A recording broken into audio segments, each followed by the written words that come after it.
E aí, pessoal, como vocês estão? Espero que todos estejam muito bem. Estamos aqui no canal do ID mais uma vez. Eu trouxe uma convidada para vocês novamente, que é a Rafa, que ela participa do time de jornalismo aqui do ID. E hoje a gente vai falar sobre o Bolsa Família e suas principais informações, para vocês que estão com dúvida e querem ficar por dentro. Mas antes disso, não se esqueçam de se inscreverem no canal, deixar o like, compartilhar com outras pessoas. Se você também tiverem dúvidas, sugestões, críticas, elogios, coloque aqui nos comentários que isso vai ajudar muito o nosso canal. Rafa, acho que podemos começar com uma dúvida muito comum entre os leitores do nosso site.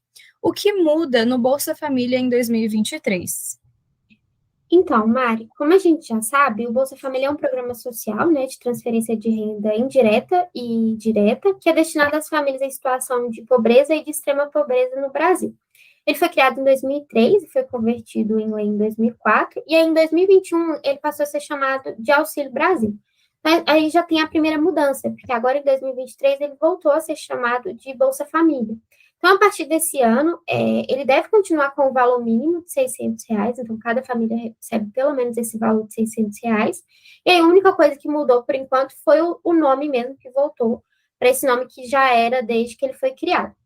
No entanto, uma outra coisa que não mudou também, mas que eu acho que é importante a gente ressaltar, são os requisitos para ter direito ao Bolsa Família. Então, ele é destinado, como eu disse, a essas famílias que estão em situação de extrema pobreza, desculpa, em situação de pobreza. Então, as famílias em situação de extrema pobreza são aquelas que possuem renda familiar mensal per capita, ou seja, por pessoa, de até R$ 105. E as famílias em situação de pobreza, que também podem ter direito ao Bolsa Família, são aquelas que possuem renda familiar mensal per capita entre R$ 105,01 e R$ 210.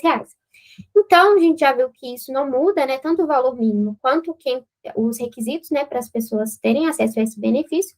Mas uma outra coisa que mudou, que vale a gente ressaltar, vai ser um acréscimo de R$ 150, que já foi anunciado pelo governo, para as famílias com crianças de até 6 anos.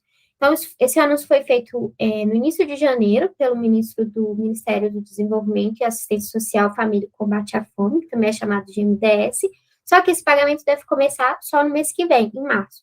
E uma outra medida que foi anunciada é a obrigatoriedade da vacinação para quem possui filhos. Então, segundo o governo, o programa vai voltar a exigir que as famílias vacinem as crianças, né, para continuar tendo acesso ao benefício. No caso dessa mudança, a gente já sabe que isso vai acontecer, mas o governo ainda não informou o prazo para essa fiscalização, né, acontecer. Então, é importante as famílias já ficarem atentas, né, se tem alguma criança que ainda não foi vacinada, isso é uma coisa que vai voltar a ser cobrada, então a gente vai ficar de olho aqui no iDinheiro também para saber como é que vai ser essa validação sobre a vacinação ou não. Entendi. E agora que a gente já sabe quem tem direito e o que muda no Bolsa Família em 2023, como as famílias podem se cadastrar para receber o benefício? Então, Mari, quem atende aos requisitos, né, então as famílias que estão em situação de pobreza ou de extrema pobreza, elas precisam estar inscritas no Cadastro Único, também chamado de CAD Único, né, para receber esse valor mensalmente.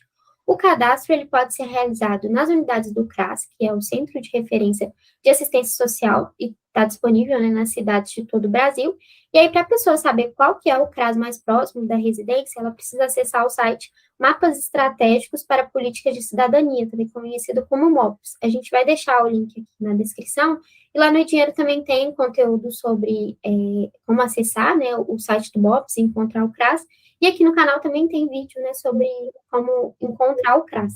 E aí é importante ressaltar também que depois que a pessoa encontrar, né, o CRAS mais próximo, é importante verificar, ligar no telefone que fica disponível lá no site mesmo, para ver se não precisa fazer algum agendamento, porque isso pode variar, né, de acordo com cada CRAS. Então, a maioria não precisa agendar, a pessoa só precisa ir lá até a unidade, mas vale verificar isso antes de ir.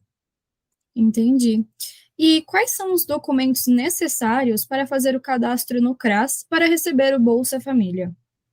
Então, depois que a pessoa, né, verificar certinho, né, o site do CRAS, ela já sabe que ela tem direito, né, que ela se enquadra nesses requisitos de família em situação de pobreza ou de extrema pobreza, para fazer o cadastro, o responsável familiar, que vai ser preferencialmente uma mulher, deve apresentar os seguintes documentos. Então, essa pessoa tem que ir com o CPF, preferencialmente, mas se não puder ser o CPF, pode ser outros documentos de identificação, como certidão de nascimento, RG, certidão de casamento, carteira de trabalho ou título de eleitor.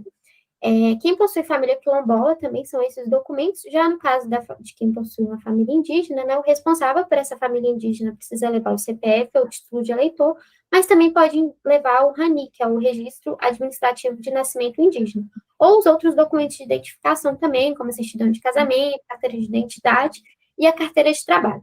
E aí o governo federal também ressalta que se alguém da família não tiver algum documento no momento do cadastro, a prefeitura tem que realizar essa inscrição no Cade Único da mesma forma. Só que esse cadastro vai ficar incompleto, então é recomendado, né, que essa pessoa procure os centros responsáveis na cidade para fazer esses documentos, né, e aí completar o cadastro e garantir esses direitos.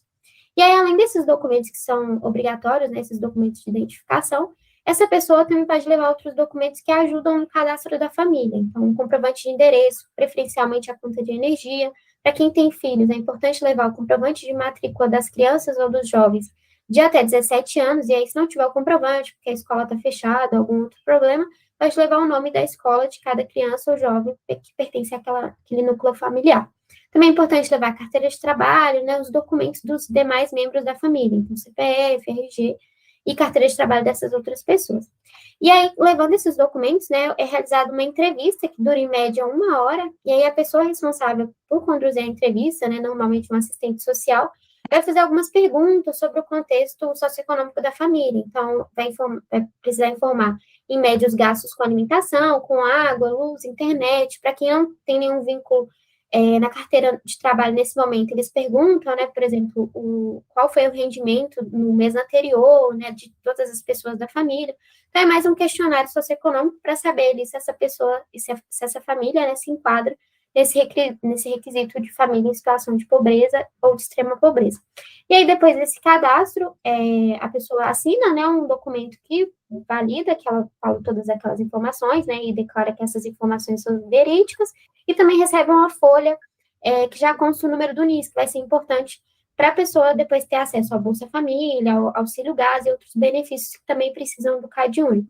E aí, com esse documento, ela tem que aguardar 2 meses depois desse cadastro, ou da atualização, no caso de quem já tinha o Cade Único. Depois de 2 meses, ela começa a receber o Bolsa Família, se tiver tudo certinho, se ela tiver sido aprovada. Isso, muito bom, Rafa. Muito obrigada por ter vindo até aqui. Com certeza a gente vai te chamar mais vezes. E muito obrigada, pessoal. Espero que vocês tenham gostado. Não deixem de curtir, compartilhar, se inscreverem no canal. E até mais.